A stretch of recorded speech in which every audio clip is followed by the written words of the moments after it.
Dragi obiskovalci in obiskovalke, spoštovani gostje in gosti.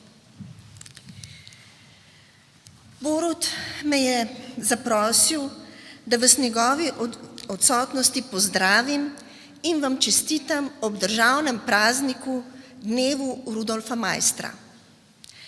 Državni prazniki v avgustu, septembru in novembru se spominjamo o prelomnih dogodkih v prejšnjem stoletju, ki so omogočili svobodo in združitev Slovencev ter ozemeljsko celovitost Slovenije.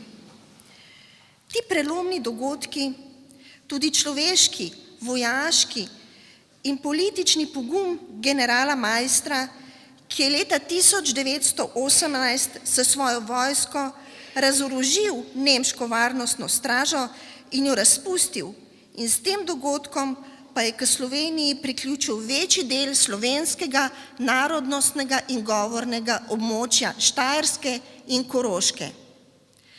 To dejanje je bilo eno izmed pogojev, da smo lahko dolga leta zatem, v letu 1990, Slovenci na plebiscitu glasovali za samostojno Slovenijo in naslednjega leta ustanovili svojo državo. Prihodnje leto bomo praznovali 30. obletnico plebiscita, naslednje leto obletnico ustanovitve svobodne in neodvisne Republike Slovenije.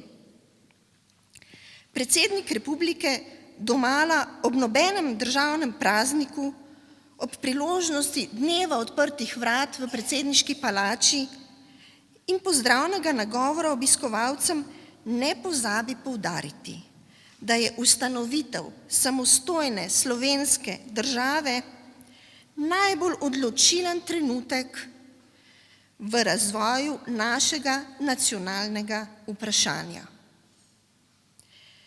Prosil me je, da vam v njegovem imenu tudi danes prenesem njegovo oceno, da je pomembno skrbno negovati in varovati slovensko državo, saj bo to varovanje omogočilo, da se bomo soočili z izzivi prihodnosti. Z predsednikom vam želiva, da uživate v priložnostnem kulturnem programu, da vam je lepo ob sprehodu čez predsedniško palačo in vkolikor boste želeli, se oglasite v uradni pisarni predsednika, kjer vam bom lahko odgovorila na kakšna vprašanja. Hvala vam, da ste prišli.